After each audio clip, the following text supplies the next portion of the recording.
We are starting, guys. This is your friend and we are back with a new fanfic.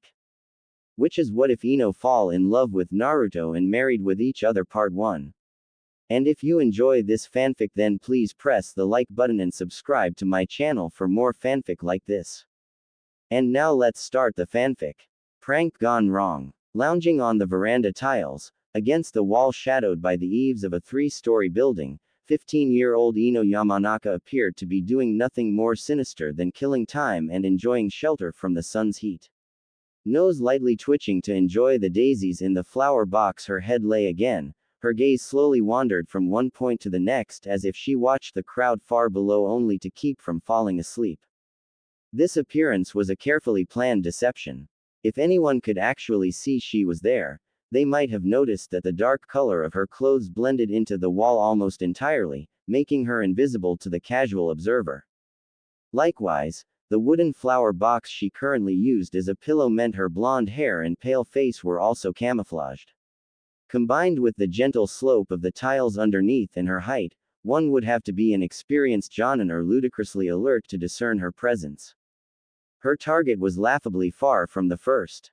The youngest member of the Yamanaka clan also knew that her target, Uzumaki Naruto, was forever wandering into traps. He would never know she was there, which was probably for the best. Naruto was always playing pranks on other people. Surely it was his turn to be on the receiving end. One simple application of her jutsu and she could cause all sorts of mayhem. She could make him sing carols in the streets. She could have him romance the most inappropriate people. She could make him seem to enjoy sushi, despite his vehement objections to the sight of the stuff. She could make him do whatever she wanted, for she was Yamanaka Ino and she had the powerful Shintention no Jutsu under her control. It was pretty simple, too. All she had to do was wait until he was eating his fill at Ichiraku Ramen. Clueless to her presence, the blonde girl could then use her technique to take control of him, at least for a while. She planned to make him do quite a few embarrassing things and then she'd release her jutsu, leaving the clueless genin to deal with the consequences. Perhaps revenge is a dish best served cold. Ino agreed, chocolate ice cream being a guilty pleasure she did her best to indulge only rarely. He deserved every bit of what she would do to him, she reflected. Her thoughts turned as grim as the scowl on her face. Even with that stupid crush of his, how dare he say that Sakura and her giant forehead were a million times prettier than her? How could anyone who knew her, or indeed, anyone at all, compare her hair to the color of his urine? Didn't he have any respect at all? This would not just be fully justified revenge. It would be righteously delivered heavenly punishment.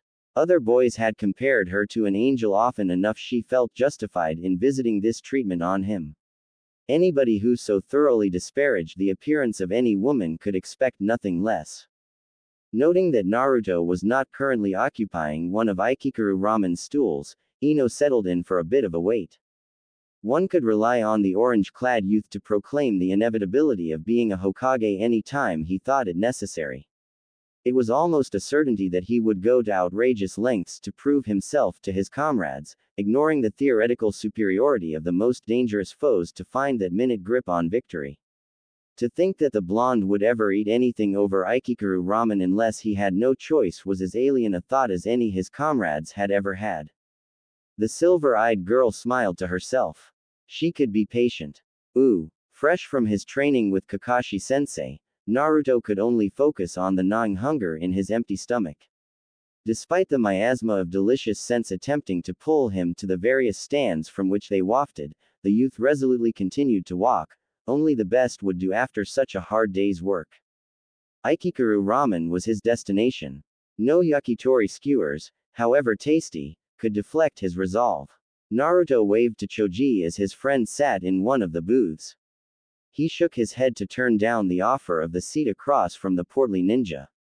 No okonomiyaki, however dense the toppings, could tempt him to commit culinary adultery. Even the cute brunette behind the griddle's flirting comments, enhanced by a tight blue shirt and clinging black leggings, could not draw him from his path. Naruto couldn't help but grin as he saw the sign which heralded the end of his temptation-laden gauntlet and the beginning of edible nirvana. No other food could sat his hunger the way it was quelled by those tender noodles. Were he stranded in the largest, most barren desert, the boy would take a bowl of the succulent broth over a glacier-cold oasis any day. Though it was already close to evening, Ikikuru Ramen's stools were empty. The old man smiled as he waved a hand in greeting, his two new assistants now rushing back and forth in the limited space in a frenzy.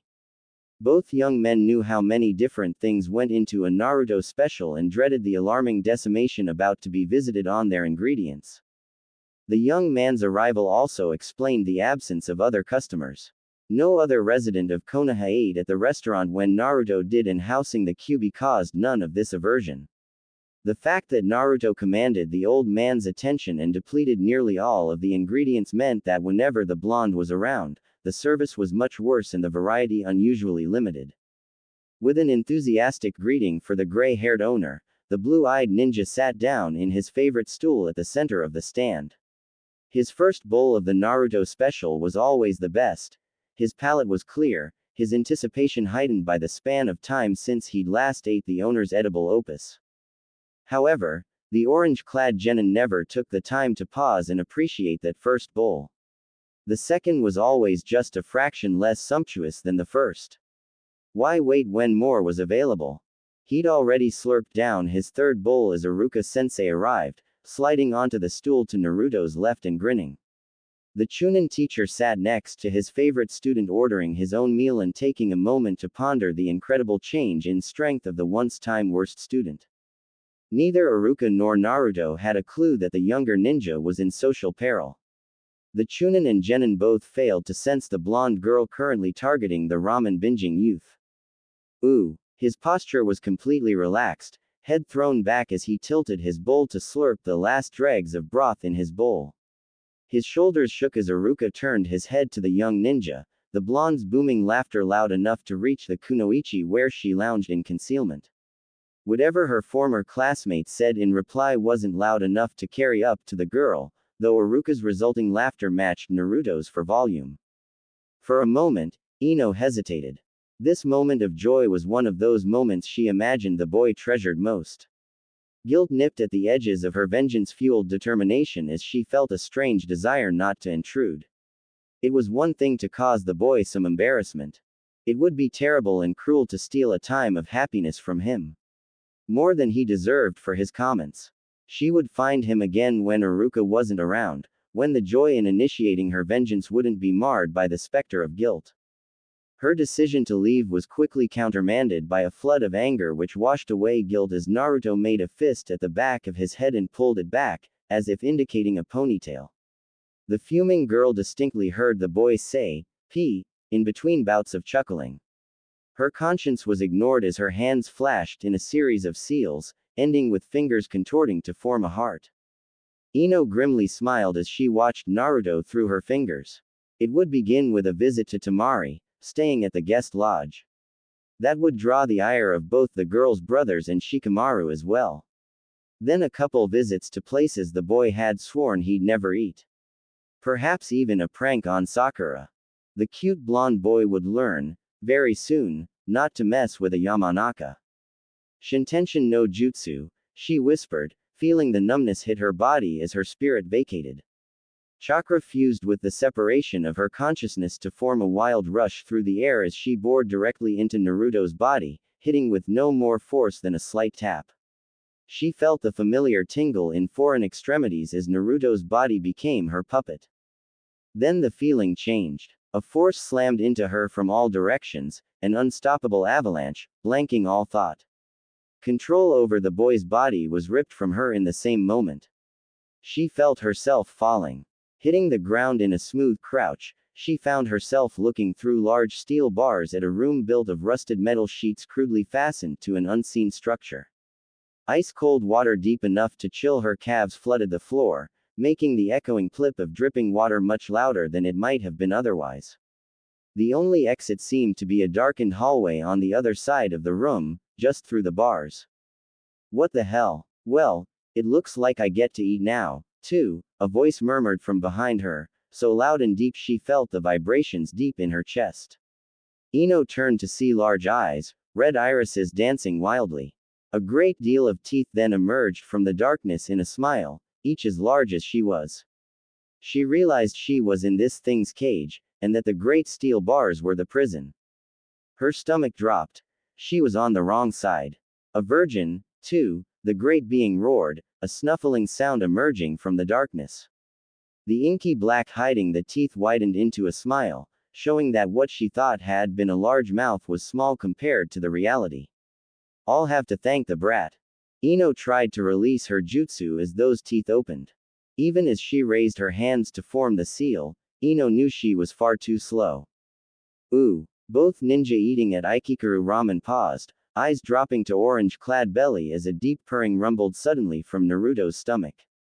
Hey, Naruto, Iruka queried after a moment, gesturing to Naruto's midsection with his chopsticks. Are you all right? I must still be hungry. Naruto shrugged, shoving the strange noise from his mind. Ramen needed eating. The blue-eyed genin handed his empty bowl to the smiling old man, already reaching for another bowl. Another special, please. Neither the 15-year-old or his former teacher noticed the soulless body sitting on the roof behind them as it jolted once, struck by some invisible force. The involuntary shift altered the girl's balance, slowly tipping her torso forward. The angle was steep enough that as her torso hit the roof chest first, her weight was enough for her to slip from her perch, limply bouncing off of a sign before landing in a dumpster with a dull thud. Ooh. In the village of Konoha, one of the first lessons potential ninja learned at the academy, drilled into each and every student from the start, was the need to fight panic and take a half-second to assess the situation before acting. This lesson had proven its worth many times, giving Konoha ninja an edge some foes never notice until they found themselves defeated. Ino was not prone to panic, having learned just how powerful she could become if she remained calm. The girl had seen careful consideration allow Shikamaru and her team to prevail over theoretically superior foes. Their three-man team nearly fought two members of Akatsuki to a standstill, a feat few other ninja in the world could boast, let alone one Chunin fighting and defeating a member of Akatsuki in one-on-one combat. When the nine-tailed kitsune lunged forward, she paused for a fraction of a second to consider how to best avoid the terrible jaws that reflexive prudence, for the first time, nearly cost her her life. Only the uncontrollable, terror-inspired twitch of her calves edged her back enough for those terrible jaws to miss, the deep clack of the mist bite washing a chill from the back of her neck right down to her feet. Her mind recognized the need to move, before the demon realized she'd avoided the lunge. Her need to escape overcame revulsion. The blonde girl pressed both hands against the saliva-drenched white wall in front of her, arching her back and windmilling arms to plant her hands in the water. Abdominal muscles strained and hips protested as she tucked her legs in tight to avoid clipping the furred jaw just inches away. The flexible Chunin bent her arms to lower her face almost into the water, then flooded biceps with chakra as she kicked her feet forward, towards a gap between the bars. As her arms tilted her away from the fox, she straightened them as powerfully as she could, a spring pressed down suddenly free to expand. Ino prayed she would pass through the bars, knowing if she hit one of those iron pillars she was dead. Her eyes remained on the kitsune, terrible jaws opening and lunging forward again. The pain that slapped the blue-eyed youth was overshadowed by heart-gripping terror as her back slammed into unyielding metal, an inch or two to the right of her spine. An instant stretched to an hour as memories filled her thoughts too fast to understand. Relief came as the instant passed into the next, momentum rolling her around the bar and through the gap to the other side. Stumbling backwards, Ino heard the sweetest music, the cacophony of bone on iron as the bars held back the monster's jaws. What the hell? Ino began, stopping as she realized her normally lightly teasing voice resembled the squeak of a mouse instead of clearly enunciated words. She cleared her throat, rubbing the base of her long neck to push down the lump she felt. Another meal wasted, the voice growled before she could attempt her question once more, chuckling as those horribly large teeth smiled in her direction. You can't escape though, Yamanaka. Eventually you'll try to get past me. There's no exit down that hallway. How do you know who I am? Ino wondered, curiosity dominating her wildly churning mood. Whatever was happening, whatever it was, She was going to beat the living shit out of Naruto whenever she managed to get out of this mess. Oh, I know of your clan at least. One of yours tried to use that silly little technique on me as well, but there weren't any bars in the way. She was quite tasty, the voice chuckled darkly. Realization Ino slapped Ino in the face. Her aunt Irisa died fighting the nine-tailed kitsune all those years ago, she never even got to meet her, only seen her pictures. The demon fox's smile widened in his cage as her eyes widened and her jaw dropped. Ino's took a step back out of reflex. She was face to face with the monster which nearly destroyed Konoha. The world-shaking beast, the fourth Hokage, his life to defeat. Boo, the demon added, grin fading as it realized Ino's attention had wandered. The present was rudely shoved aside as the events from minutes ago fought their way back to the front of the blonde girl's mind, throwing a solid right cross to her sensibilities. Her jaw hung slack and her eyes lost focus as she connected the dots between the two wildly improbable events she now faced. She was talking with one of the most powerful creatures in the world in Naruto's head. It was a moment of terrible clarity which explained the universal aversion to the orphan the entire village displayed. Her own parents had told her to keep away from the solitary child when she'd first started her lessons at the academy. As young as she'd been when she'd heard the stern warning, she never once thought to ask the why, blindly trusting their judgment. The revelation explained the boy's dozens of idiosyncrasies. Now it was clear how he could keep molding chakra during lessons long after his peers had given up in frustration, their own reserves as dry as the dunes of the sand country.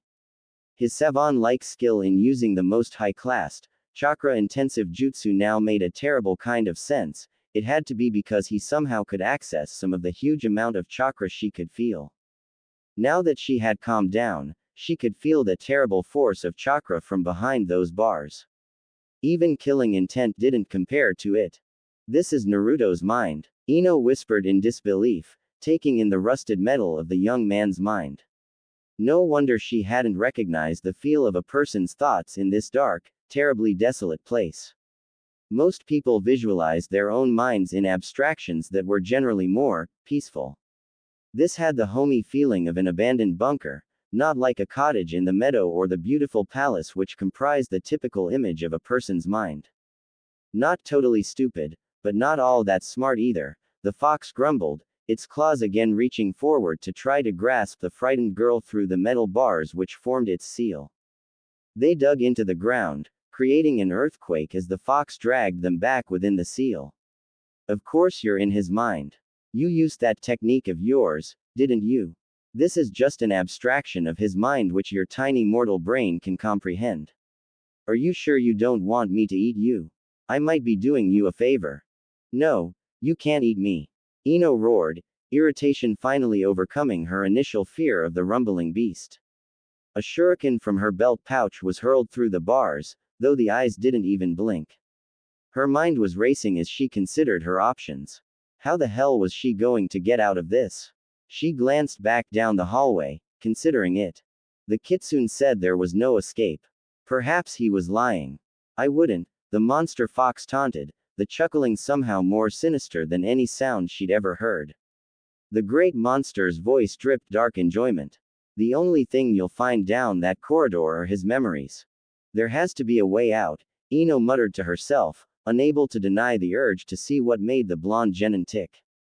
She'd been fairly dismissive of Sakura's teammate until recently. Then the boy fought a member of Akatsuki with nothing more than his guts, his chakra, and a desire to prove his worth against a ludicrously dangerous foe, choosing to do so alone instead of with the aid of one of the most experienced ninja in Konoha. Plus there had been that Rasenshuriken thing he has, that had been the most impressive jutsu she had ever seen. Shikamaru had entered the fight with a plan and an unflinching desire for revenge driving him. What arrogant pride made the blonde boy take on one of the most dangerous ninja in the world just to measure his own strength? He hadn't known Asuma especially well, couldn't have had any strong hatred for Kakazu or his partner. Nothing save the man's association with Akatsuki and his trespasses against fellow academy students who hadn't been especially close made him the blonde boy's foe. Ino's felt a desire to walk down the hall in the careful stare she directed down the darkened corridor. There were so many questions she had about him, so many mysteries, and she was always too curious about people. Ino's curiosity could no longer be denied. She hadn't really had any contact with Naruto before graduation, except for the casual association granted by their classes together. After she and Sakura had come to terms with their rivalry, after that first Chunin exam, she'd occasionally listen to the pink-headed girl's stories, but, well, she always embellished the stories of her own missions with Shikamaru and Choji. It was just that they were really boring, unless she added a few more ninja, each using a few more jutsu than they actually had. Talking about yet another ambush, the majority of their foes decimated by Choji's powerful taijutsu while Shikamaru held them immobile would have quickly grown stale. Even the occasionally quick or cautious foe who escaped was easy prey for her jutsu. She listened to Sakura's own tales under the assumption that the green-eyed girl was adding the same sort of embellishment. The recent understanding she'd gained through her teammate into a whole new light, knowing every word her friend spoke was the simple truth, if not actually understated. She struggled to resolve the class prankster with the sort of ninja who didn't hesitate for a second to go toe-to-toe with one of the Sannin for a girl who ignored him and a boy who belittled him. All within months of graduation. The sort of boy who could come up with a plan to free his Junin sensei and allow his team to prevail when, by all rights, they should have been easy pickings for Zabuza's Mizu Bunshins. The sort of young man who would travel non-stop to another country to fight a member of Akatsuki to save the life of a young man who'd tried to kill him. The chance she had was too unique to pass up. Her feet were slipping through the cold water before she admitted to herself she wanted to know more about the orange-clad genin. Butterflies churned her stomach as she advanced down the hallway. The inky blackness was frightening enough, and only the cackling of the amused fox allowed her to walk on, spite trumping anxiety. She paused before the first iron door she saw, massive hinges crudely bolted to a frame assembled from scraps of girders. A ring hanging on one side of the door rustily protested being disturbed as she grasped it, pulling the door open with a squeal. A flood of memories struck her, a solid haymaker to the gut buckling her knees. Her mind reeled, a discordant bouquet of emotions warring for dominance. Anger, hurt, apathy, so thick Ino's respect for the boy rose, just for the willpower it would have taken to cast it aside. As her mind struggled, her vision tumbled through a rainstorm of color, then Naruto's 8th birthday. Staring at the wall in a shabby, ill-kept apartment. She shifted only slightly, and then just to offset the gradual ache ever building from sitting on a lumpy bed. The bed's only companion was a rusted metal dinner tray, decorated with 3 empty styrofoam cups. Ino was unable to flinch at the way the boy ignored the itch of wet skin from tears he was too detached to wipe away. A lone visitor taking him to Ichiraku Ramen for a treat, giving the boy a small cupcake and some words of encouragement, it was a glorious sunrise by comparison. The blonde girl wondered if Iruka would ever realize just how much those 30 short minutes meant to the orphan boy that day. Ino stumbled back from the door, hand recoiling from iron ring as if it was a hot pan, wanting nothing more than to forget the raw hatred the young 8-year-old boy had possessed. Iruka-sensei's visit was the only pause in a silent contemplation of rage. Even now she felt tainted by it, angry with everything around her just from that one memory. She'd known this much hate only for the pair who'd killed her sensei. To feel it for everything but one person, even peripherally. It staggered her. How could someone walk around with so much hatred bottled up within themselves? The stark contrast with the smiling boy she knew Naruto to be only made the memory that much more repulsive. She wanted to conjure a lock and seal away the memory forever, make sure it would never haunt her or its owner again. It was too painful to bear, even as a spectator. She found another door, and in this she saw a familiar image as it was opened, this of Gaara. Only perspective gained from the sight of his furtive, shy smiles whenever he and his siblings had reason to visit softened the hard memories from years ago. Ino still had nightmares of the vacant-eyed youth from her first Chunin exam. The first of Naruto's memories was already an ugly scar she could never erase from her mind. She saw how Naruto had met Gaara, then of the realization that he and Gaara were two sides of the same coin. The fight with Gaara was incredible. She had heard of it, but to actually see it was another thing. But it were those thoughts that ran through his mind at that time, the images of the darkness of his life that he spoke of and the painful ache she could feel associated with it. Morbid fascination pulled Ino deeper down the iron hallway, searching darkened patches of rust for the next memory. Even the hallway filled the hollow of the girl's neck with a lump. Naruto's mind was the long-abandoned ruin caused by an epic struggle. She grasped the ring on the second door, opening the memory with a firm, determined yank. Even braced for it, she couldn't stop the tears. Ooh. Naruto breathed a sigh of contentment as he stretched out on his bed, staring up at his ceiling as he let the warmth from the bowls of ramen spread out from his stomach, until even his fingers and toes tingled. Dreams crept around the edges of conscious thought, waiting for him to lower his guard so they could slip to the front of his mind. Sure, he'd pissed off Ino, he mused. He'd also messed up at asking Sakura on a date and had to put up with sighs, curiosity about the sexy no jutsu. Then again, he'd also gotten the chance to tell Iruka about kicking Kazuku's ass, which resulted in his teacher paying for his first 3 bowls of Aikikaru. Any day he got treated to Aikikaru, he concluded, was a good day. He drifted blissfully into sleep, pulling his black sleeping cap more snugly onto his head as he curled up underneath the blankets. He found himself drifting between stray thoughts, and then with an abruptness he thought out of place, he was vividly dreaming. He knew he was dreaming because Ino was crying. Not only that, but he was in front of the stupid fox's cage in his boxers. All the party needed was an older teacher type spouting strange, inscrutable advice to convince him to never again eat crab ramen before bedtime again. What the hell? Naruto muttered, scuffing his bare foot on the water as he cast his eyes around. Being a dream, he was wearing the same clothes he'd been wearing when he'd fallen asleep. His hat, his boxers, and the blonde hair his father, or mother, had given him. He prodded the blonde girl on the shoulder.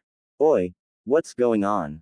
Naruto. I'm sorry. As the tall blonde girl tackled him, Naruto knew without a doubt he was dreaming. A small part of him insisted it was real, but the various soft parts brushing against him convinced the blue-eyed Hokage to be that this was fiction from his subconscious. No way, no how was he this lucky with any girl, let alone Sakura's rival of all people.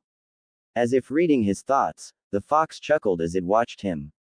Ino paused, sniffling his glistening gray eyes met blue. I should have been nicer. I didn't know. It's okay. Naruto tried, without much success. He gingerly patted the girl on the back, torn between the twin urges to throw his arms around and give her a firm hug and trying to crawl away. This dream was getting really weird. Normally his dreams were only sort of strange. Hell, if the blonde was a pinkett and he wasn't being watched by the creepy fox, it would have resembled one of his normal dreams. He shrugged. What the hell, it was just a dream. He hugged Ino, patting her on the head. Don't cry, Ino. Nothing's worth getting this upset over. Always cheerful, just like Iruka taught you, Ino sniffled, pulling back and looking up at Naruto with the softest gray eyes he'd ever seen on the girl. That pretty much settled it for him.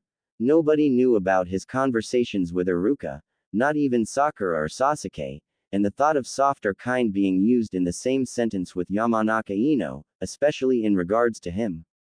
It had to be a dream. Naruto, I've been really mean to you. Do you forgive me?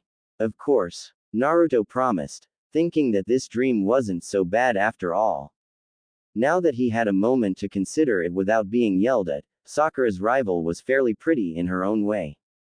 He recalled the way both girls had fawned over Sasuke and figured it was something with his subconscious mind trying to overcome Sasuke in every way possible. He resolved to give his subconscious mind a kick in the ass and anywhere else he could reach at the next opportunity. Don't worry about it, Ino. I'll even treat you nicer after this dream is over. Dream. Ino seemed to scowl for a moment and then she smiled. The devious look on her face gave Naruto pause, though rational thought fled as the girl, still hugging him tightly, took a deep breath. Yeah, this dream. When this dream is over, I might even treat you nicer, too. This is my dream, not yours, Naruto groused, finally letting her go and taking a look around. It didn't feel like a normal dream, either. He grinned at her. It's not like you're going to even know about any of this when I wake up. You're just a figment of my imagination. Well, I want out, Ino admitted, her head bowing forward as she sidled up to Naruto. He blushed as he felt parts brushing against his bare chest. She latched onto his arm. But it looks like the only way I can get out is if that monster fox lets me. Make him let me go, will you? Sure, Naruto promised. It was just a dream, after all. He marched right up to the bars of the cage, poking his finger into the darkness. Oi, stupid fox. Let Ino go so I can get back to sleep. Make me, the fox growled, annoyed. It didn't need this. Nations cowered at its feet and some upstart punk was always giving it orders. Naruto grinned. Rasengan. Naruto roared, feeling the familiar drain on his chakra. Funny. He didn't usually feel a drain when he performed jutsus in his dreams. Then again, this dream was kind of weird anyway. He held the jutsu swirling in his hand in front of himself. Don't make me come in there. The nine-tailed kitsune frowned at the swirling mass of chakra. It couldn't hurt him after all, this was just an image of his mind, but if they did fight and if he accidentally killed his jailer, and that was a possibility, that wouldn't be good because then he would die. Of course, the idiot thought it was all a dream. He thought he was just being the typical hero without knowing just how close to death he was coming. Then again, with how close the moron trotted to death every time he gleefully threw himself into battle, the idiot's danger sense was probably as well balanced as a vase in an earthquake. The fox relented, pulling back his chakra and allowing the Yamanaka to release the seal from where she stood. Without the demonic pull of his chakra, she was able to release the technique with ease. The stupid blonde who was his jailer wasn't even competent enough to realize as the girl faded from his mind, her soul dispersing through the air to return to her body. Naruto grinned as he allowed the technique to dissipate. It had been a weird dream. Right now it didn't matter because he wanted to swim in a lake of ramen. Ooh, Ino breathed a breath of air, writhing as she felt herself once more in her own body. She was free. She'd escaped the nine-tailed kitsune. She was once more back in her own body. She was alive. Ino sniffed, realizing she smelled like garbage. Pulling herself from the dumpster, Ino smiled as she thought of a blonde boy. She'd misjudged him. She'd thought he was nothing more than a loser, a failure not worthy of her attention. Just looking through his memories, she'd seen fights that had left a lasting impression on her. A small part of her shuddered at the reckless courage it would take to fight Orochimaru not once, but twice, both times knowing full well he might die. When Ninja dared talk about Orochimaru to her generation, it was in a whisper, as if the mention of his name would bring him back. That Naruto would charge into battle with him for the sake of his comrades, when even Junin would run, was a resolute monument to his character. The blonde boy was a ninja worth watching. Thinking of her sensei's last words to her, she grinned. Sakura might not know the prize she had following in her footsteps, but Ino would claim it. She wouldn't lose to Sakura in love. Not when the prize was so worth catching. Not when the prize would be the next Hokage. Ino's new crush. Ino awoke to a fresh new day, stretching as she got out of bed and banished the last bits of sleep from her thoughts. Her mind, normally focused on her plans for the day, wandered aimlessly as she went through her morning routine, brushing her hair and putting on the earrings Asuma-sensei had given her for making Chunin rank. As she slipped into her day clothes, she resolved to right a wrong she'd been unconsciously committing since the early days of the academy. Ino was not one to admit she was wrong. Not often, at least not in her mind. The few times that she admitted to being wrong, it was either in battle or inconsequential. In battle, if you were wrong, you had moments to correct it or you were dead. Admitting you'd messed up just wasted time, so she'd spent those moments correcting her error and wrestling victory from her foes. To think she'd misjudged someone, not just someone she'd known briefly, but someone she had known, in theory, for years, it was just galling. For the longest time, she'd thought there were only a few people who'd qualified as dating material from the pool of ninja in her age group. Among those few, none had been available. Sasuke had been too distant and emotionally detached no matter how hard she had tried with him before he left. During those years Naruto had been gone, she once approached Neji. After all, he wasn't as bad as Sasuke and was just as good looking. But he had proven to be too cool of an individual, plus she had a theory that Tenten had her eyes on him. Not interested in getting between that, she moved on.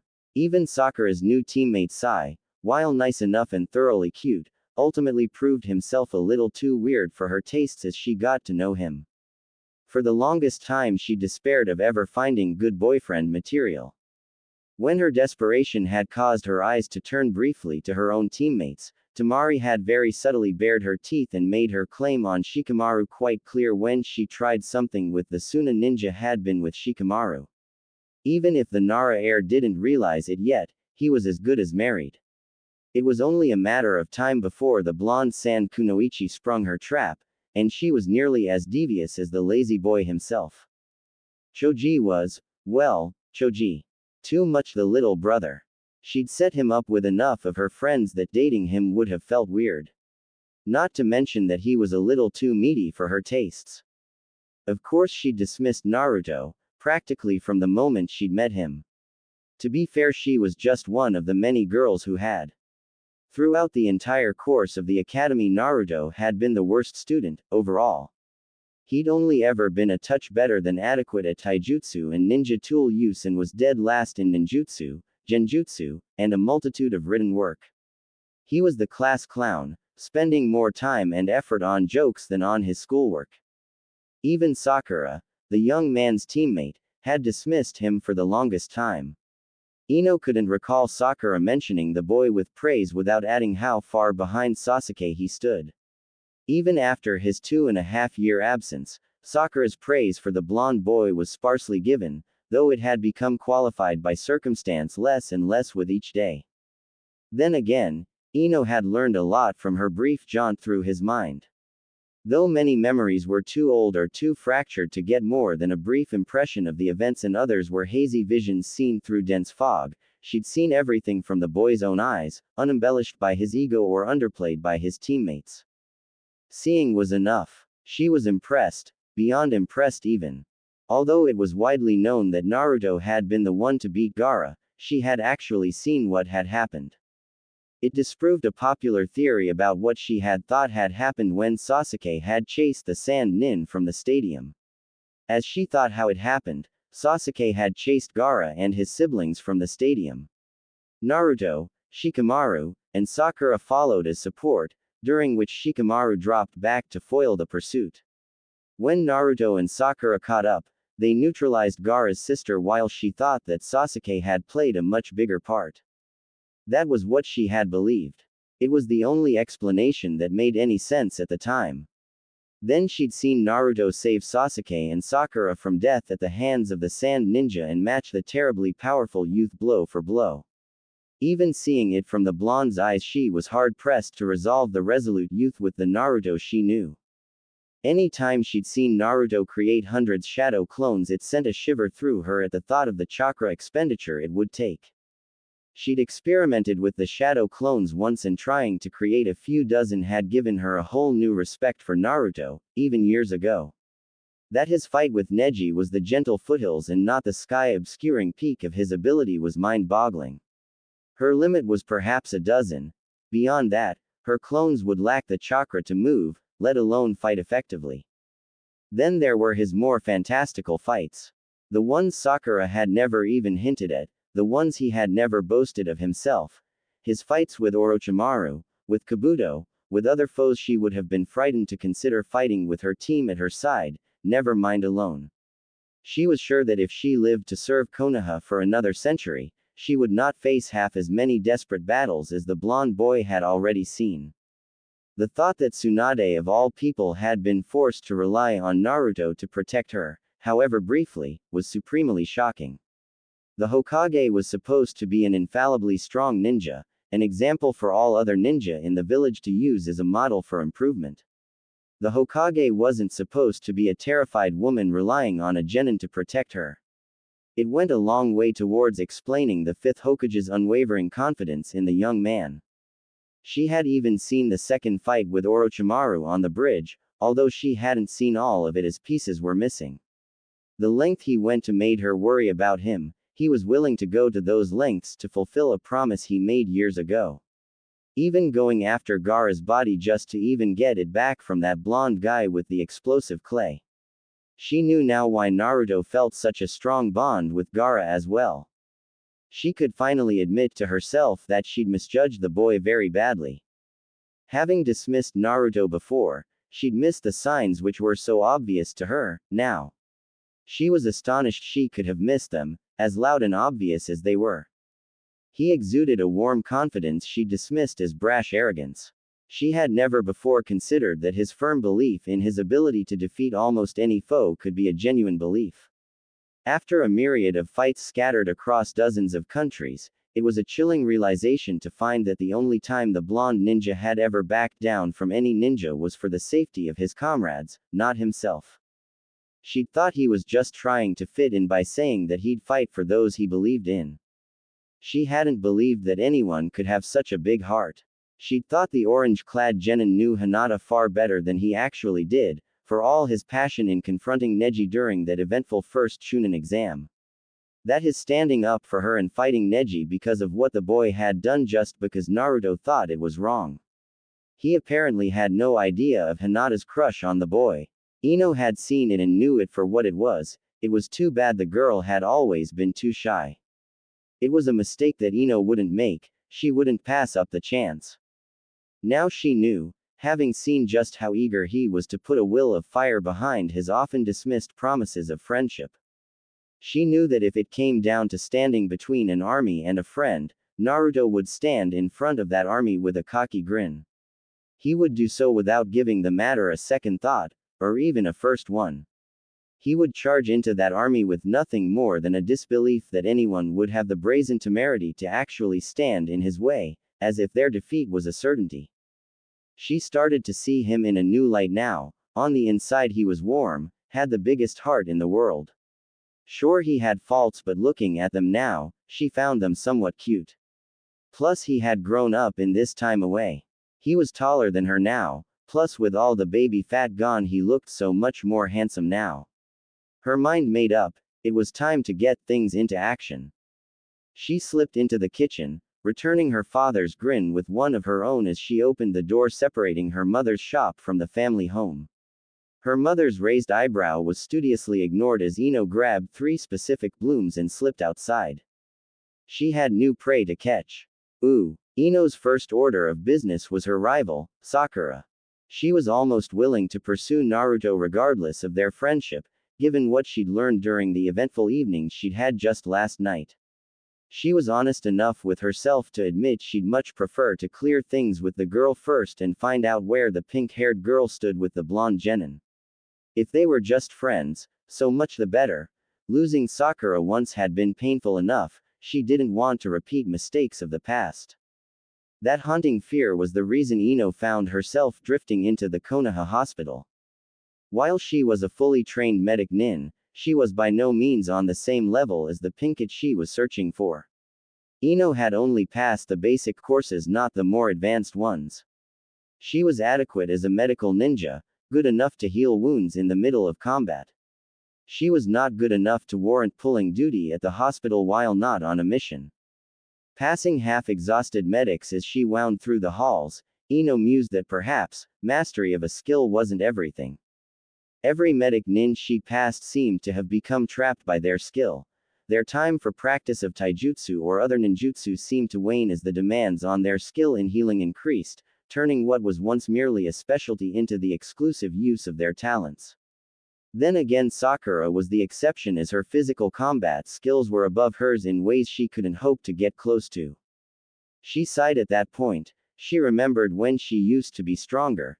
Then they tied at the Chunin exams. Now Sakura seemed to be getting farther and farther ahead of her. Sure, Ino could have trained more, it was her own fault, but now she made a note not to fall any further behind. Starting with her love life and going on from there.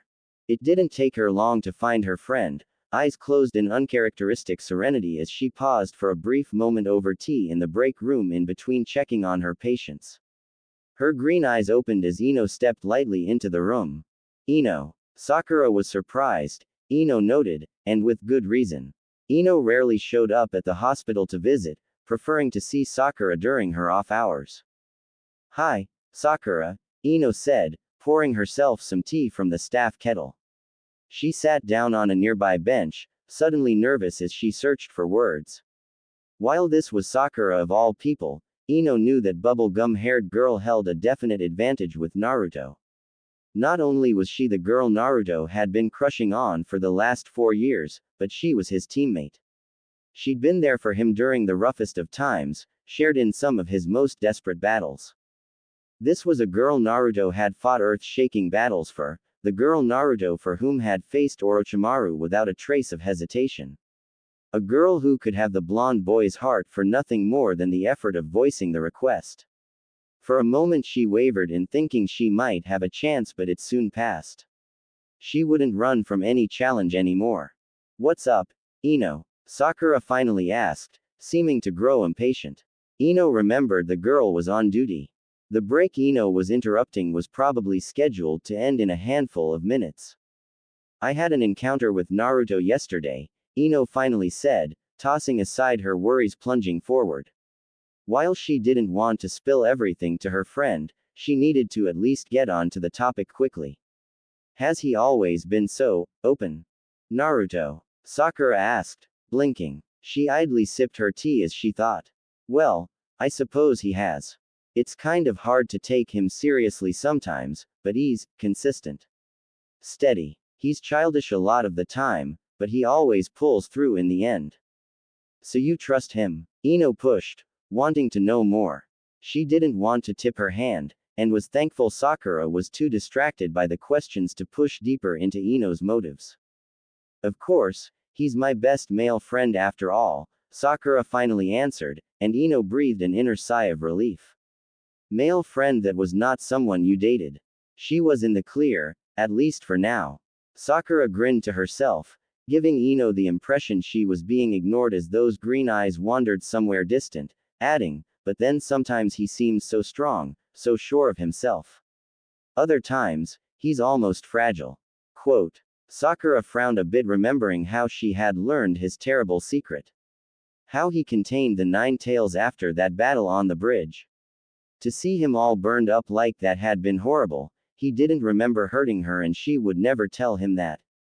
She hadn't talked with Naruto about that day, she wanted him to come to her when he was ready. Then as she thought about him more other things came to Sakura's mind. And when he needs to be, he's, well, I guess you could say that his fight with Kakazu was just another day. He keeps surprising me all the time with how strong he becomes. And he has matured more than when he was little, at least a bit more. I see. Ino paused, now unsure. Sakura's words weren't quite the words she would have been using if she just thought of Naruto as a teammate and a friend. Sakura was sending 2 very different messages. If she was thinking of the blonde boy as more than just a friend. Damn, I've got to go, Ino, Sakura muttered as she glanced at the clock, finishing the rest of her tea in quick gulp and standing. She glanced back at Ino. Look, I'll talk to you later, okay? Sure, Ino said, standing and finishing her own tea as well. Sakura might welcome her presence, but she doubted the medical staff wanted her hanging around. She left the hospital, 2 different sections of her mind at war, now. She shook it off. It might not even matter in the first place. She had to go see the blonde boy. She would make things clear. Even if his heart was Sakura's for the taking, perhaps he wasn't willing to wait for the girl to clear the sand from her eyes and realize just what she had in her grasp. Ooh, Naruto grimaced, sweat beading on his brow. He had to make a choice. Pink was his favorite and had been for a number of years. Truly, the love of his life. But that golden yellow was so inviting, so tempting. He was torn. Did he maintain his faith to his love or give in to the golden temptation that stood right in front of him? Pink or golden yellow? How could someone even make that choice? It was absurd to think he had to choose. He'd simply have both. That would solve his dilemma quite easily. He would start with the pink and then the golden yellow would finish him off. That would solve things best for all involved. He could keep his faith and try the tempting new vision, now flipping his perception and inverting his sensibilities. So decided, Naruto tore open the seal on both the pink and yellow ramen package as he prepared his breakfast. Beef would taste better with chicken, anyway, and he usually ate more ramen than most people anyway. Naruto patted his stomach after he had finished his meal. He leaned back at his dining room table, completely stuffed thanks to the double serving of ramen. He cocked his head as a chill ran down his spine, as if he were being hunted. The blonde usually trusted his instincts, so he decided he'd leave early to train. He had a promise to keep, and nothing to be gained by lounging around his home. Perhaps it wouldn't hurt to start his trek early, scout out the venue for the upcoming match and confirm that there were no hidden surprises. It couldn't hurt. Ooh. Ino tracked her prey to training ground 8 and paused as she saw Naruto standing across the field from Neji, a determined look on both their faces. They didn't smile, didn't joke. The Hyuga simply dropped into his gentle fist stance as Naruto charged with a loud cry, closing the distance to throw punches and kicks with the reckless taijutsu that was the orange-clad youth's trademark. Ino watched in mute horror, powerless to stop the fight as it ramped up. Naruto used his kage bunchins to throw the Jonin off guard as the duo attempted to pummel one another, vicious scowls on their faces as they ripped into one another with a frenzy Ino hadn't seen since the two boys had clashed in the Chunin exam 3 years ago. Deadly chakra flashed and puffs of smoke exploded as the clones swarming Neji burst in a cloud of wasted chakra. Though clearly doing noticeable damage to his foe's chakra reserves, the Hyuga boy was being forced back as Naruto and his remaining clones pressed the advantage. Two Narutos dropped low to the ground, kicking their legs out to rob Neji of his footing as a third Naruto slugged the long-haired Jonin with a solid right cross which elicited a grunt of pain.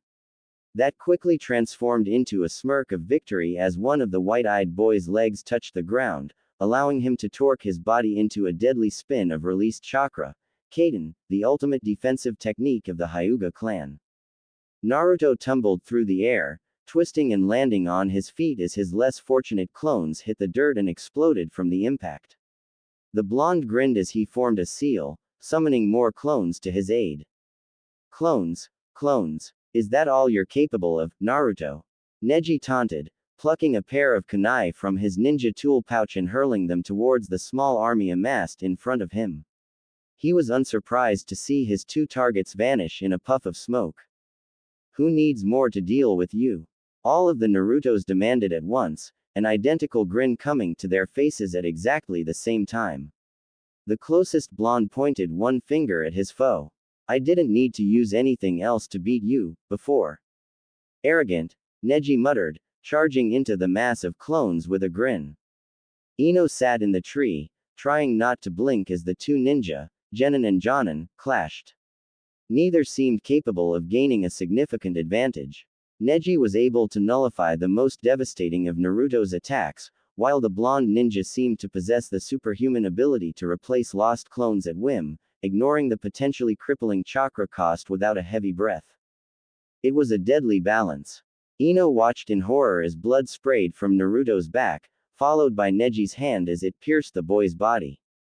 Sheer force had killed Naruto over and over again, before the body would inevitably puff into smoke and Ino could breathe a brief sigh of relief. The battle had been going on and on in this fashion for nearly 40 minutes. There was only one Naruto left. Neji closed, readying his hand. Naruto fought valiantly, twisting and turning out of the way, attempting his own counter blow against his Jonin foe. None of Naruto's blows found their mark, but Neji struck true with a sharp blow which cleanly caught Naruto's throat, causing the young blonde to drop to his knees and cough as he vomited blood.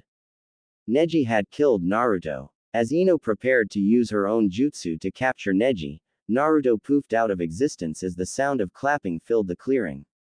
Neji smiled and turned to the source of the clapping as Naruto dropped from a nearby tree branch. Good job, Neji. You managed to kill 500 clones in under an hour. Naruto's voice was jovial, and he wore a broad grin as he walked over towards his friend. Naruto. Only you would call that an accomplishment, Neji grinned, shaking the younger man's hand. He shook his head. I seem to recall defeating dozens of your shadow clones in under a minute during the Chunin exam. Yeah, so why did you need my help training anyway? Isn't that what Lee and Tenten are for? Naruto asked, scratching his chin. Well, I can't use the gentle fist on them, idiot. Not like I can against you. You're the only ninja I know with enough chakra to pose a good challenge after using Cage Bunchins, Neji smiled, cocking his head. I think it's time I go now, though. I think Ino wants to talk to you. Ino started, surprised at being detected.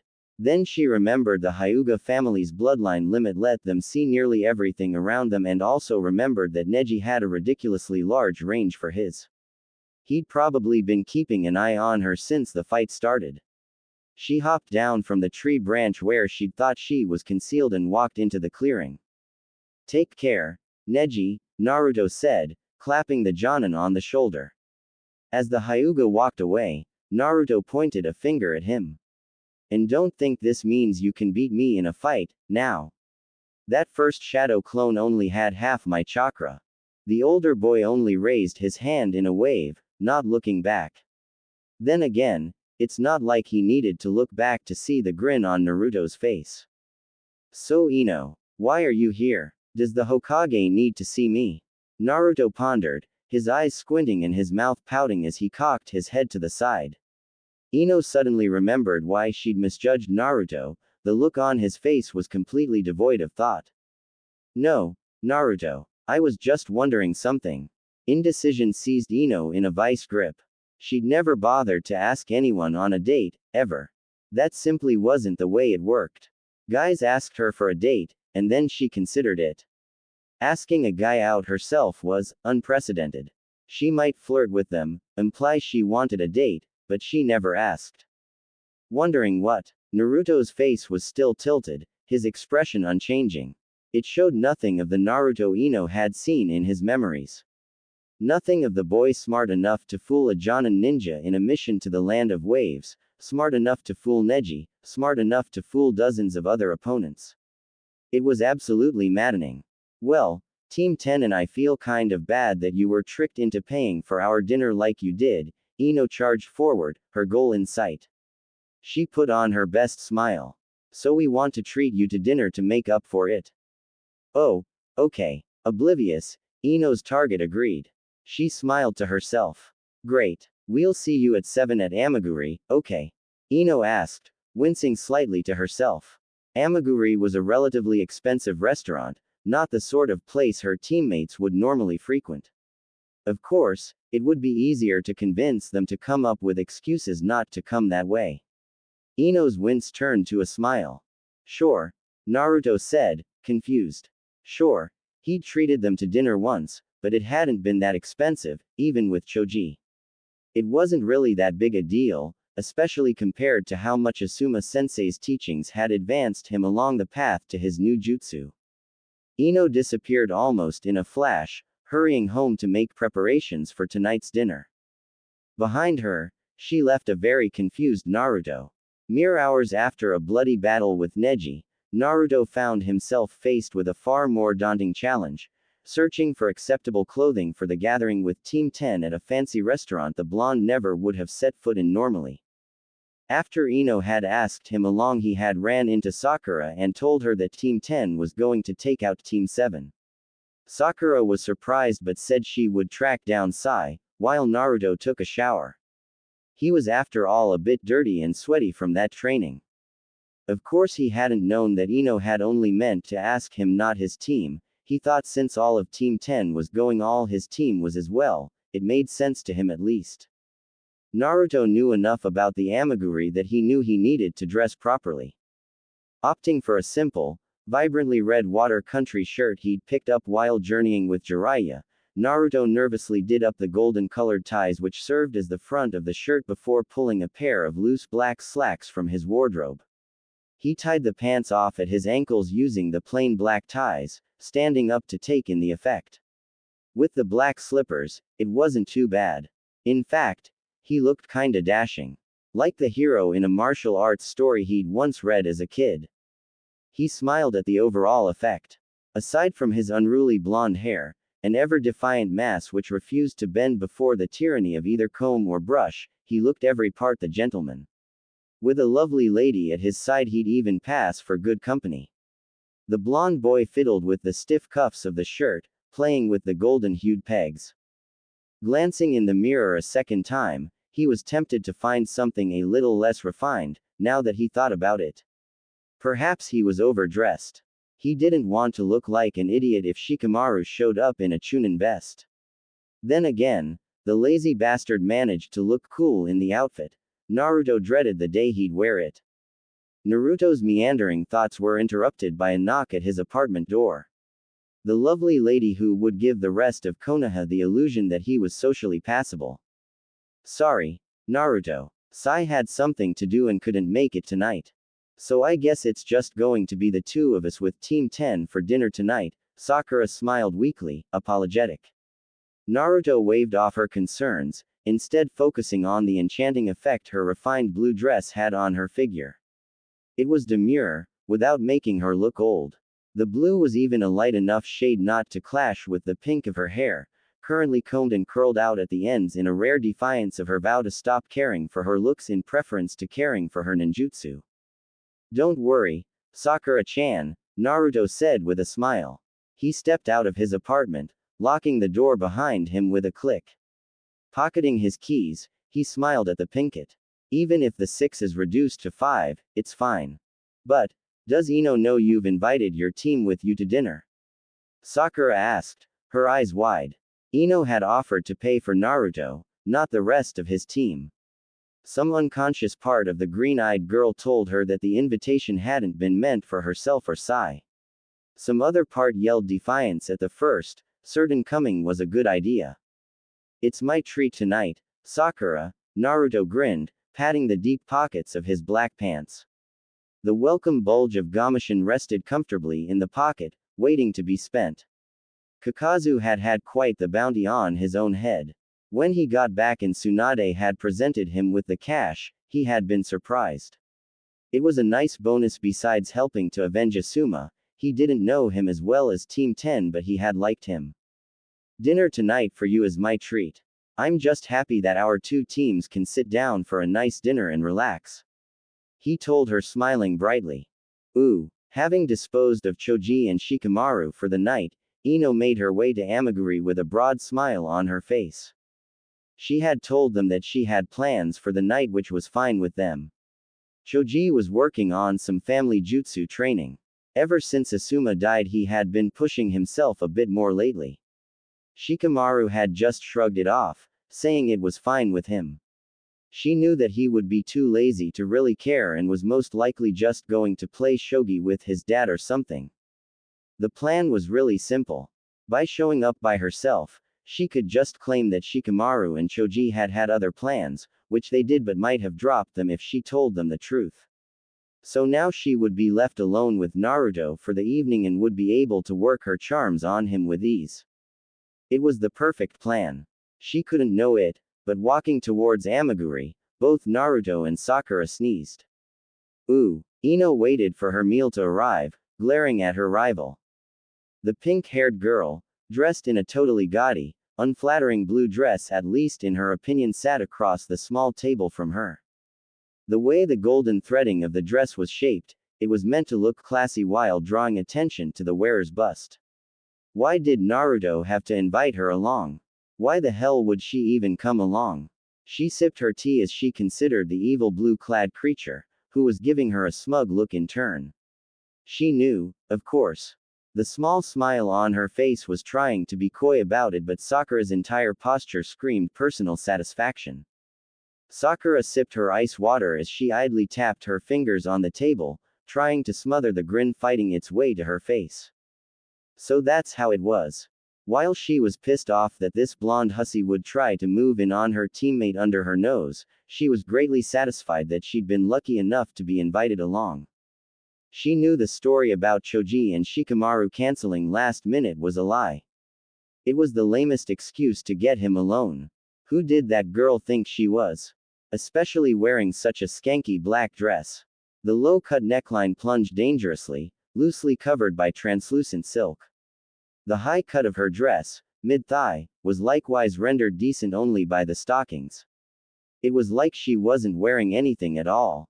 A more conservative dress like her own was far classier, the green-eyed girl concluded. They sure are taking their time with our food, Naruto commented from his position to Ino's right and Sakura's left, idly looking around the swanky restaurant, oblivious to the silent exchange taking place right in front of him.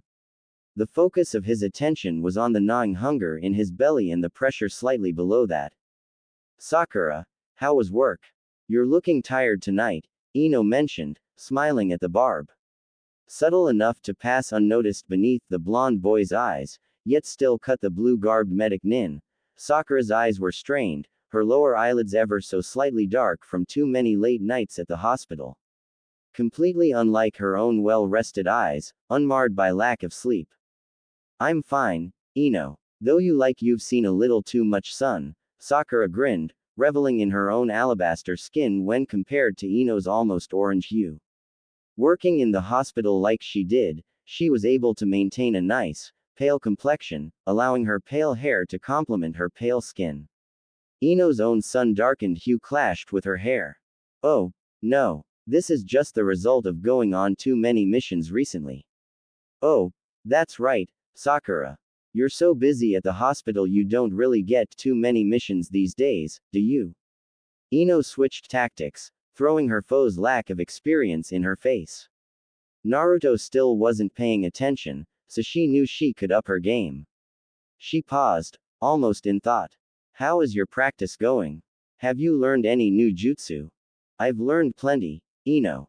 After all, I'm the primary apprentice of the Hokage herself, remember? She's been taking the time to teach me everything she knows, Sakura added with a smirk. Ino wouldn't get her based on that.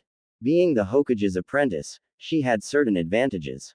Like learning ninjutsu tricks so obscure most jonin didn't know as much as she did. Hey, I'll be right back, Naruto stated, standing up and stretching before heading towards the washroom. Both girls watched him briefly, waiting until he was out of hearing before they turned back to openly glare at one another, abandoning the loosely veiled facade of civility. All right, Ino, what's the deal? Sakura demanded, crossing her arms as she stared across the table at her friend. She gestured at Naruto's empty seat. Why are you dragging him out for a date without even telling him what it is? Jealous, Ino retorted, leaning back in her chair and sipping her tea. She stopped glaring, her eyes gazing towards Naruto's chair with a fond look which surprised Sakura. The green-eyed girl's hostility wavered. Look, Sakura, I tried to play a prank on Naruto. It backfired. I know, well, everything. Everything? Sakura asked, taken aback. Not many people their age knew much about Naruto, especially the Kyuubi. She'd only learned about the nine-tailed demon a couple months previously and she was the Hokage's apprentice and the boy's teammate. She paused, searching carefully for the proper words. Maybe the blonde girl was bluffing. So you even know about Naruto's little problem? You mean the Kyuubi? Ino asked quietly, causing Sakura to gasp. The blonde smiled to herself, satisfied that she'd surprised Sakura. The blonde leaned forward, lowering her voice to just a whisper. She had to convince the girl that she was sincere, at least. I tried to use Shintention no Jutsu on Naruto yesterday, Sakura. I got trapped in Naruto's mind and that monster inside him nearly killed me. She had never seen the actual demon, but Sakura did remember the four-tailed state Naruto had forced himself to go into. If that was less than half of the power of the fox unleashed, she couldn't begin to imagine what Ino had seen and been through. What happened? Sakura began, then stopped, leaning back speculatively. Naruto happened, obviously. Which meant, what does Naruto think of this? He doesn't know. He thought it was all a dream, Ino replied, waving a hand negligently. She paused, for a moment with a sigh. Look, Sakura, I'm not messing with him. I'm not going to play with his heart or anything. I know exactly what I'm getting into with him. Yeah, but, Sakura began, stopping as Ino's eyes flickered past her shoulder. Naruto returned to his seat, a wide smile on his face. Ever clueless to his surroundings, the Pinkett mused that Naruto wouldn't notice anything if it wasn't trying to kill him, teach him powerful jutsu, or flavored with ramen. Dinner's still not here. Man, they're slow. Naruto crossed his arms as his eyes swept across the restaurant, searching for their server. It had been a whole 10 minutes since they'd placed their order. Now, Naruto, it isn't like they're serving ramen here, Sakura chided, her smile not quite reaching her eyes. Her eyes flickered back to Ino's face, and she was forced to hide her surprise when she saw that her friend's attention was on Naruto. As if they hadn't been talking seriously just a moment ago. Over Ino's shoulder, she saw dinner approaching. Besides, it looks like it's done. Finally, Naruto cheered, eagerly eyeing the food. As the blonde boy dug into his meal, Ino's eyes met Sakura's over the flower arrangement in the center of the table. This wasn't over. Not yet. They turned their attention to their own meals. Ooh, Naruto yawned loudly as he, Ino, and Sakura walked along the side streets and back alleys of Konoha as they made their way home. While this might sound dangerous to the average person, Konoha had a remarkably low crime rate, Konoha's various ninja residents having a remarkably low tolerance for, and a judiciously high ability to deal with, the occasional back alley thug who tried to set up shop. Such men were convinced to move on and forget they'd ever thought of staying in the first place. The spirited points made by the ninja rebuking them even meant that sometimes they were able to move on under their own power instead of being slung across the shoulders of an Anbu ninja. Sakura and Ino exchanged a look as they walked, evaluating one another as they considered dinner. After the food had arrived, Naruto hadn't left the table, leaving them to spar with nothing more than veiled words and innuendo. They hadn't been able to discuss anything of substance. Naruto was, of course, oblivious to everything. They paused in front of the Yamanaka flower shop and Ino hesitated. Well, thanks for dinner, Ino-chan. Naruto stated, smiling as he faced the blonde girl. Sakura started at the implied connection in the form of a dress. Seeing Sakura's reaction, Ino grinned and snagged Naruto in a hug. Ino-chan. I just wanted to thank you for coming, Naruto. And thanks for bringing Sakura along, too. It would have been weird with just the two of us. Ino hauled the grin back to a small smile as she pulled away from the hug, cheering internally at the shell-shocked look on the blonde boy's face. She knew she was sending a bit of a mixed message. She knew she had to take it a little slower than normal. The poor boy didn't react well to certain forms of change. If Sakura's story about the mission in Demon Country was true, he was pretty clueless when it came to women. Yeah, almost like a date, Sakura edged in, her voice low and even. The green-eyed girl bored twin holes in the blonde boy's back. Hint hint, idiot. No way, me and Ino-chan.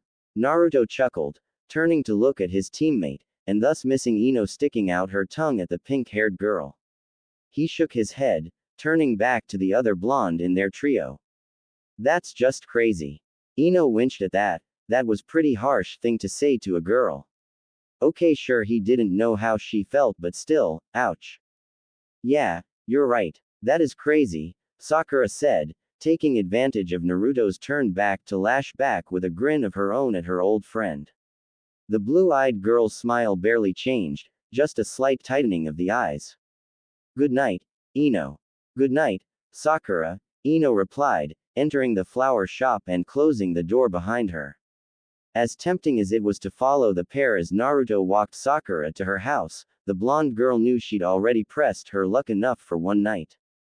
Ooh, that would have been funny though, Naruto pondered after a moment, walking in companionable silence with Sakura to her house.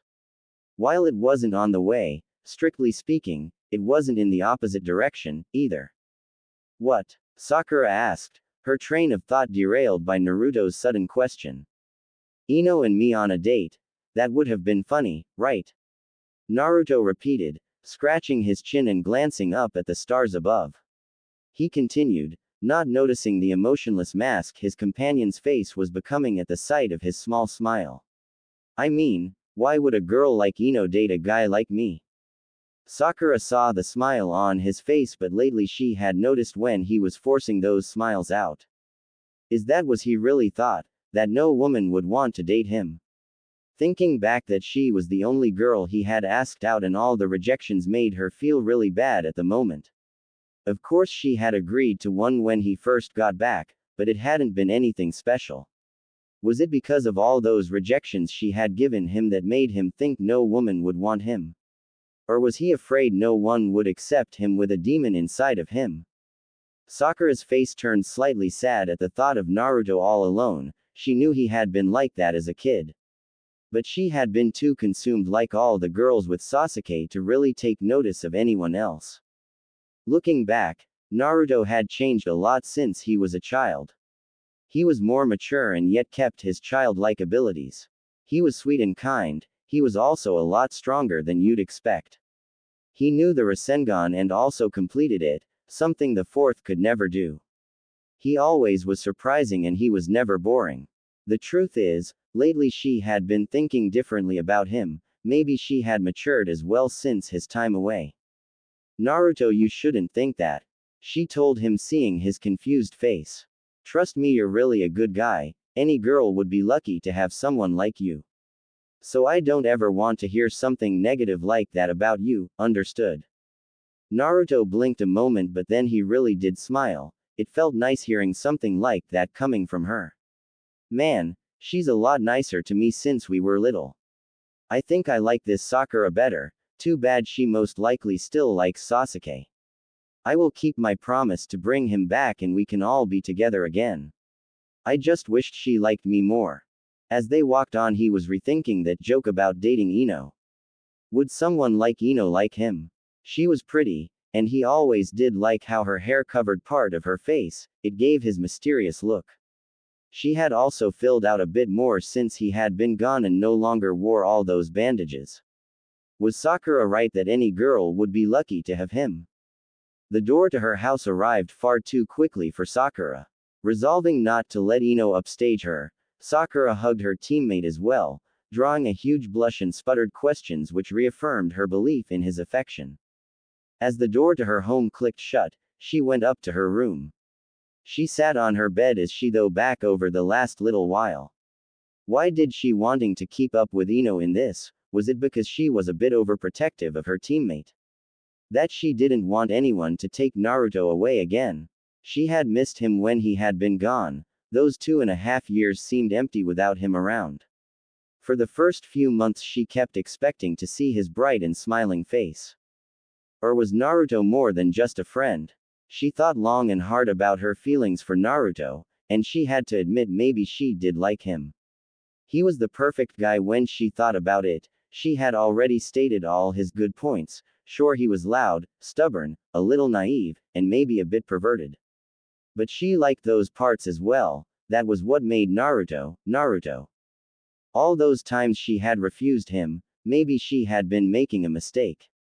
Now Ino was moving on Naruto and it brought up all these feelings, jealousy being one of them. If Naruto was just a friend, she wouldn't feel that, would she? Plus a bit of fear that Naruto wouldn't be by her side anymore. If he went out with Ino, that would mean less time with her and she would have missed her chance with him. She nearly laughed at how life was so strange. Ino and her had lost a friendship over chasing after a boy that didn't seem to care for either of them. Now, after they had repaired their friendship, they were going after the same boy. Only this was the boy they had both ignored and been less than nice to as children. Sakura didn't want to repeat the mistakes of the past. She would challenge Ino again, but this time she didn't want to ruin the friendship over it.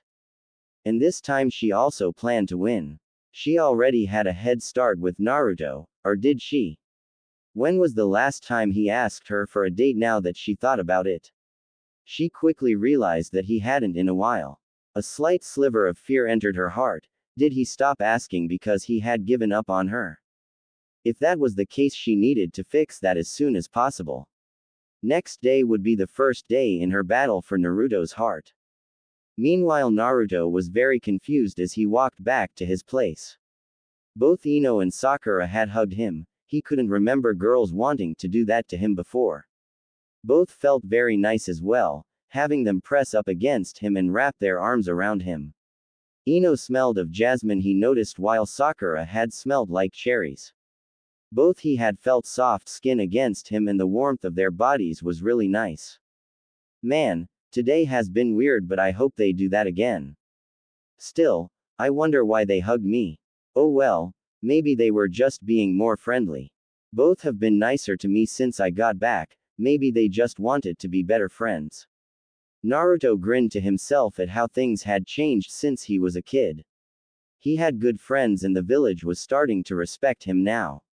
No longer were there cold looks all around him, he actually got respect now from the village. He was on his way to accomplishing one of his goals. When Naruto finally got home, he went straight to bed, and for some reason he had a strange dream that night. It started normally with him as Hokage overlooking the crowd that was cheering him on. But this time was different. Now Ino and Sakura came out of the crowd. They were saying something but he couldn't make it out. Then Sakura grabbed one of his arms saying something to Ino, while she grabbed his other saying something to her. The next thing he knew, both girls in a tug of war with him as the rope. He woke up from the dream when both girls had ripped his arms off. He got up and looked around, then made sure he had both arms. He looked at his clock to see it was still pretty late. So he got back to bed and sighed, looking up at the ceiling. Oh man, that was weird. It was almost like those girls were fighting over me, but that wouldn't happen in real life, would it? A late night crow was flying as it cawed in the night, almost as if it was an answer to his question. Ino awoke to the shrill, persistent clanging of her alarm clock. She slapped one hand down on the bells and hammer, briefly silencing the timepiece as she struggled to awaken. With a toss of her head, she flicked the blanket from her face, allowing her to glare at the evil device. Her arm was currently stretched to the limit. As long and dainty as her fingers were, she couldn't reach behind the clock and flick the switch which would let her go back to sleep. Her groggy mind realized she only had two options.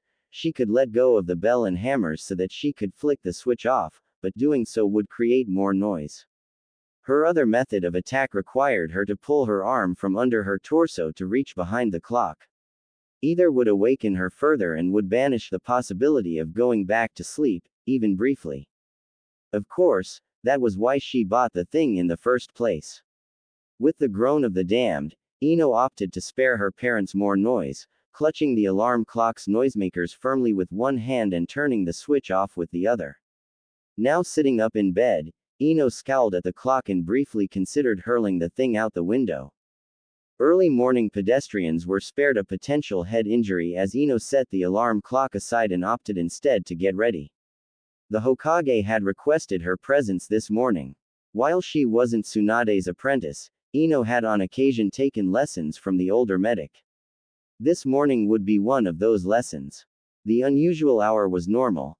As busy as the Godime was, Ino had to take whatever she was offered, be it as the sun rose or long after sun had set and the daily bustle had ended. Her morning preparations, normally filled with fluid grace and energy, were rendered wooden and sluggish by the earlier time. Combined with the relative lateness of the night before, the girl was painfully aware that she'd gotten far less sleep than her growing body wanted. Her parents both still asleep, the girl was able to make breakfast without any light teasing from her father. Smacking face first into the front door of the shop, still locked, was just another insult to the injury of rising so early. Ino stalked through Konoha's streets in the pre-dawn light just before sunrise, making her way to the office building which housed the Hokage's office and training hall. Even after all this time, she still trained now and then with Sakura, but now she realized that she needed to increase that. With Asuma no longer in her life, she needed to train herself, to become a stronger person. Maybe she could ask for more training with Sakura and the Hokage, maybe even Shizune, as the woman had to have lots of experience. Ooh. Ino ducked under the fist, hearing a sharp crack as the four knuckles leading the blow broke the sound barrier. With a frightened squeal, Ino rolled under her assailant's shoulder, tagging the leg with an explosive tag and then flipping away. Her assailant snagged the tag and threw it into the air, where it detonated with a light, piff, sound. You nearly got me that time, Ino. Sakura encouraged, cracking her knuckles as she glanced up at the small cloud of black smoke as it lazily drifted into the sky. Sakura's smile turned into a nasty smirk as her stance dropped low, and the blonde girl reflected that the pinkett was far too perky for this hour. Well, let's continue. Ino whimpered as she rolled to the side, throwing several blunted shuriken at Sakura as she desperately searched her mind for a plan. Getting up this early to dodge Sakura's attacks. It had to be sadism, Ino concluded. Not to mention the added problem of being a living punching bag for the green-eyed girl's frustrations after dinner last night. She wasn't a taijutsu type. She wanted to learn from Tsunade to learn medical ninjutsu, not that bizarre martial art the slug Sanin used which required insane amounts of strength. To be fair to the Godime, she had begun to learn the method of building up and releasing her chakra to boost her own strength, but she was nowhere near Sakura or Tsunade's level. Think, Ino. The young blonde growled to herself as she leapt into the air, avoiding Sakura's fist as it plowed a deep trench into the ground. She allowed her hand to drop into the practice tool pouch she carried. 3 more dummy explosive tags, a dozen or so blunted kunai, and plenty of blunted shuriken. Not much to work with, she concluded. She hurled another shuriken at Sakura, saw the pink-haired girl duck under it before she leapt up to meet Ino midair. Ino used a tree branch to deflect her jump towards the ground at the last minute, wincing as Sakura's kick snapped off the tree limb with a sharp crack. The poor branch, having done nothing wrong, was propelled ludicrously high in the air. The blonde backed away and defended as Sakura charged in with her fists, a surge of adrenaline pulsing through her as she felt the air around her crack with the violence of Sakura's frenzied blows. Grateful for the ballet lessons her mother had forced her to attend as a child, Ino used her planted foot to leap and contort in ways Sakura thought impossible as the red-clad girl's punches once again missed. The blonde girl planted her hands on the ground and tumbled away, gaining much-needed distance from her melee-oriented foe. She needed a plan. Then she remembered Naruto's fight with Gaara. Imitation was flattery and Ino knew that Sakura hadn't seen this particular trick from her prankster teammate's playbook. Not yet, anyway. Wrapping a kunai handle with one of the explosive tags she had and wielding it as a close-range weapon, Ino charged in, briefly surprising her foe. She ducked under a kick as Sakura responded to the unexpected move, swinging the blade up towards pink-haired girl's throat. The Hokage's apprentice neatly caught the blade between 2 fingers, employing her strength to halt the weapon immediately. The blonde winced as she noted how those delicate-looking fingers bent the blunted edge of the kunai. Ino pulsed her chakra once as she abandoned the weapon, planting her lead hand on Sakura's left shoulder. Using the girl's frame as leverage, Ino jumped as she tried to drive her knee into her rival's jaw. Sakura tossed her head back, avoiding the blow as she watched the blonde girl soar over her head and far out of range. Sakura didn't notice the explosive tag as it burst into flames. Not until it detonated in a puff of black smoke which covered her face in black soot. Sloppy. Sakura, Ino called while still in the air, landing and not bothering to hide the smug grin. Had that been a real exploding tag, the pink-haired girl would have been dead. She'd finally won a round against the Hokage's apprentice. Ino silently thanked Naruto for the tactic as Sakura wiped the soot off of her face with a gloved hand. You did well, Ino, Sakura acknowledged, pausing to smirk. Maybe next time I'll use tools as well. Just so it's a little more even. Maybe next time we won't forbid ninjutsu, Ino replied with an equal smirk. She'd learned a very interesting fact which she could apply to her own family techniques and she fully intended to use it if Tsunade ever allowed them to use ninjutsu in their sparring. Naruto's apartment. Less than. Hide quoted text. Forwarded message. From Mr. Amit Moriyama 227409@gmail.com. Date. Thursday the 27th of March 2025, 12:01. Subject. Re. 2. Narutosa0763@gmail.com. On Thursday the 30th of January 2025, 12:46 p.m. Mr. Amit, Moriyama 227409@gmail.com wrote. Hello guys, this is your friend and we are back with a new fanfic. Which is what if Ino's prank on Naruto and after she fall in love with Naruto part 1. And if you enjoy this fanfic then please press the like button and subscribe to my channel for more fanfic like this. And now let's start the fanfic. Prank gone wrong. Lounging on the veranda tiles, against the wall shadowed by the eaves of a 3-story building, 15-year-old Ino Yamanaka appeared to be doing nothing more sinister than killing time and enjoying shelter from the sun's heat. Nose lightly twitching to enjoy the daisies in the flower box, her head lay again, her gaze slowly wandered from one point to the next as if she watched the crowd far below only to keep from falling asleep. This appearance was a carefully planned deception. If anyone could actually see she was there, they might have noticed that the dark color of her clothes blended into the wall almost entirely, making her invisible to the casual observer. Likewise, the wooden flower box she currently used as a pillow meant her blonde hair and pale face were also camouflaged. Combined with the gentle slope of the tiles underneath and her height, one would have to be an experienced jonin or ludicrously alert to discern her presence. Her target was laughably far from the first. The youngest member of the Yamanaka clan also knew that her target, Uzumaki Naruto, was forever wandering into traps. He would never know she was there, which was probably for the best. Naruto was always playing pranks on other people. Surely it was his turn to be on the receiving end. One simple application of her jutsu and she could cause all sorts of mayhem. She could make him sing carols in the streets. She could have him romance the most inappropriate people. She could make him seem to enjoy sushi, despite his vehement objections to the sight of the stuff. She could make him do whatever she wanted, for she was Yamanaka Ino and she had the powerful Shintention no Jutsu under her control. It was pretty simple, too. All she had to do was wait until he was eating his fill at Ichiraku Ramen. Clueless to her presence, the blonde girl could then use her technique to take control of him, at least for a while. She planned to make him do quite a few embarrassing things and then she'd release her jutsu, leaving the clueless genin to deal with the consequences. Perhaps revenge is a dish best served cold. Ino agreed, chocolate ice cream being a guilty pleasure she did her best to indulge only rarely. He deserved every bit of what she would do to him, she reflected. Her thoughts turned as grim as the scowl on her face. Even with that stupid crush of his, how dare he say that Sakura and her giant forehead were a million times prettier than her? How could anyone who knew her or indeed, anyone at all compare her hair to the color of his urine? Didn't he have any respect at all? This would not just be fully justified revenge. It would be righteously delivered heavenly punishment.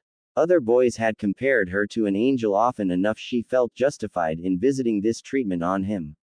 Anybody who so thoroughly disparaged the appearance of any woman could expect nothing less.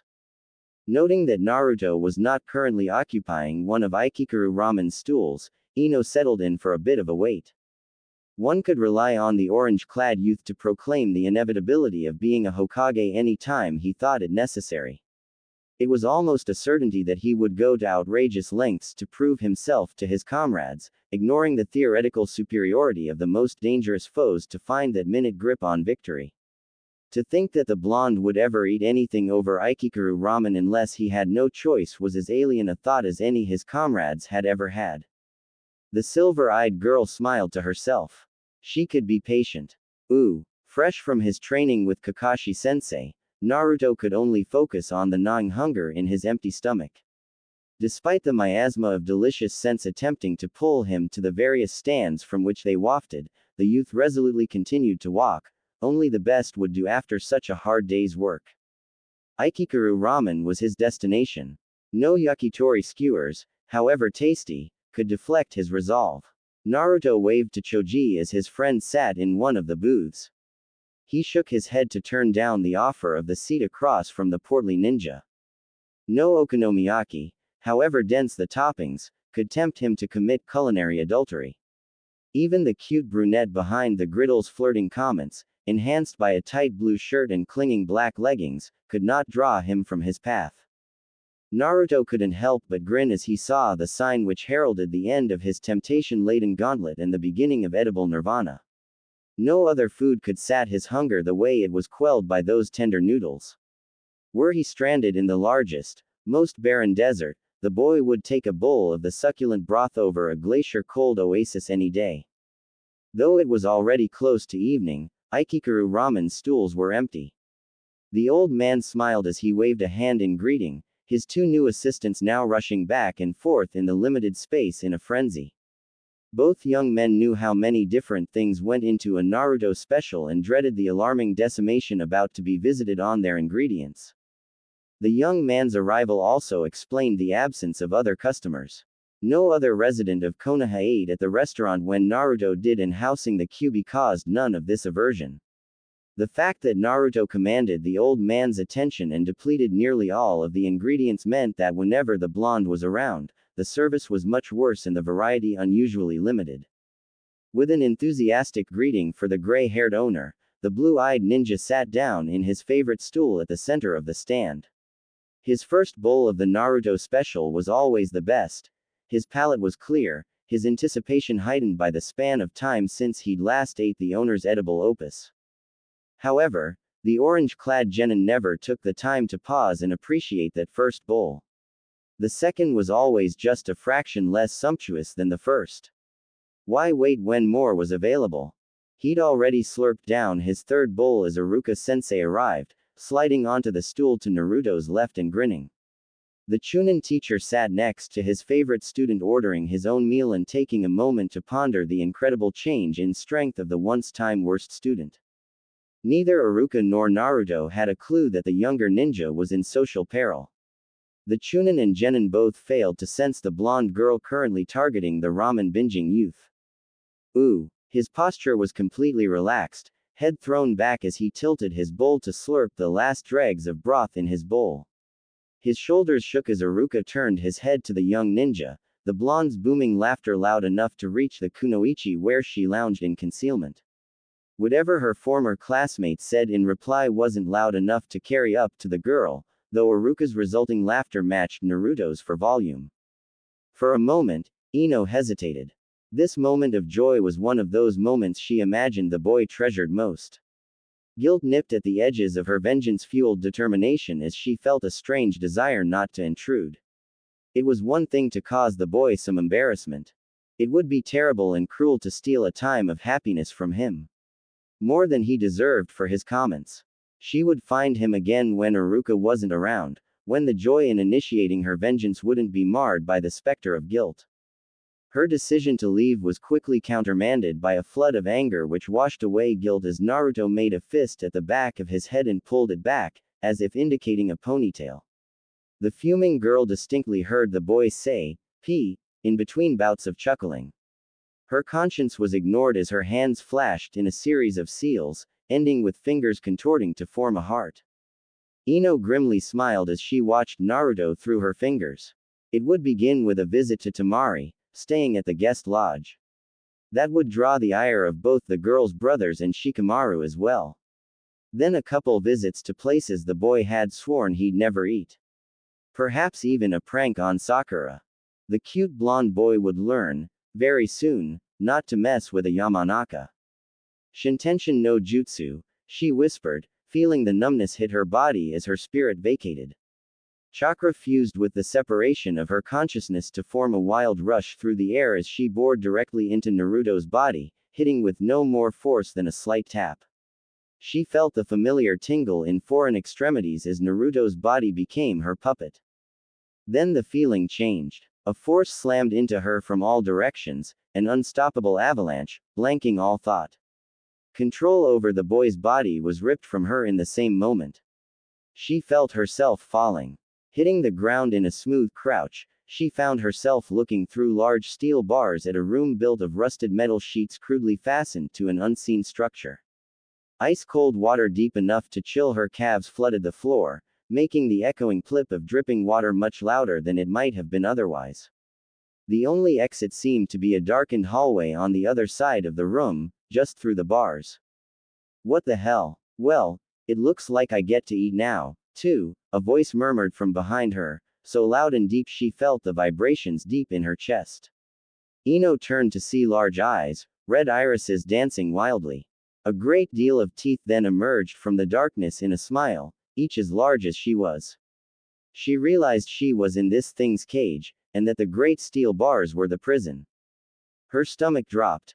She was on the wrong side. A virgin, too, the great being roared, a snuffling sound emerging from the darkness. The inky black hiding the teeth widened into a smile, showing that what she thought had been a large mouth was small compared to the reality. I'll have to thank the brat. Ino tried to release her jutsu as those teeth opened. Even as she raised her hands to form the seal, Ino knew she was far too slow. Ooh. Both ninja eating at Ikikuru ramen paused, eyes dropping to orange-clad belly as a deep purring rumbled suddenly from Naruto's stomach. Hey, Naruto, Iruka queried after a moment, gesturing to Naruto's midsection with his chopsticks. Are you all right? I must still be hungry. Naruto shrugged, shoving the strange noise from his mind.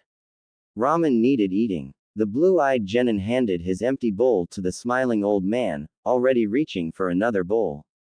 Another special, please. Neither the 15-year-old or his former teacher noticed the soulless body sitting on the roof behind them as it jolted once, struck by some invisible force. The involuntary shift altered the girl's balance, slowly tipping her torso forward. The angle was steep enough that as her torso hit the roof chest first, her weight was enough for her to slip from her perch, limply bouncing off of a sign before landing in a dumpster with a dull thud. Ooh. In the village of Konoha, one of the first lessons potential ninja learned at the academy, drilled into each and every student from the start, was the need to fight panic and take a half-second to assess the situation before acting.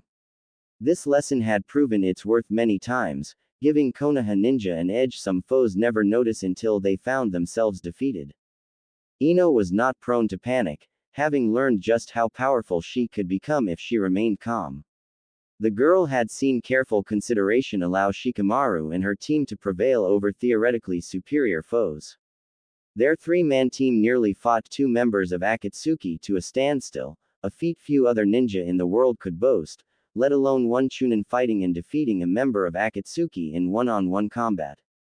When the nine-tailed kitsune lunged forward, she paused for a fraction of a second to consider how to best avoid the terrible jaws that reflexive prudence, for the first time, nearly cost her her life. Only the uncontrollable, terror-inspired twitch of her calves edged her back enough for those terrible jaws to miss, the deep clack of the mist bite washing a chill from the back of her neck right down to her feet. Her mind recognized the need to move, before the demon realized she'd avoided the lunge. Her need to escape overcame revulsion. The blonde girl pressed both hands against the saliva-drenched white wall in front of her, arching her back and windmilling arms to plant her hands in the water. Abdominal muscles strained and hips protested as she tucked her legs in tight to avoid clipping the furred jaw just inches away. The flexible Chunin bent her arms to lower her face almost into the water, then flooded biceps with chakra as she kicked her feet forward, towards a gap between the bars. As her arms tilted her away from the fox, she straightened them as powerfully as she could, a spring pressed down suddenly free to expand. Ino prayed she would pass through the bars, knowing if she hit one of those iron pillars she was dead. Her eyes remained on the kitsune, terrible jaws opening and lunging forward again. The pain that slapped the blue-eyed youth was overshadowed by heart-gripping terror as her back slammed into unyielding metal, an inch or two to the right of her spine. An instant stretched to an hour as memories filled her thoughts too fast to understand. Relief came as the instant passed into the next, momentum rolling her around the bar and through the gap to the other side. Stumbling backwards, Ino heard the sweetest music, the cacophony of bone on iron as the bars held back the monster's jaws. What the hell? Ino began, stopping as she realized her normally lightly teasing voice resembled the squeak of a mouse instead of clearly enunciated words. She cleared her throat, rubbing the base of her long neck to push down the lump she felt. Another meal wasted, the voice growled before she could attempt her question once more, chuckling as those horribly large teeth smiled in her direction. You can't escape though, Yamanaka. Eventually you'll try to get past me. There's no exit down that hallway. How do yo?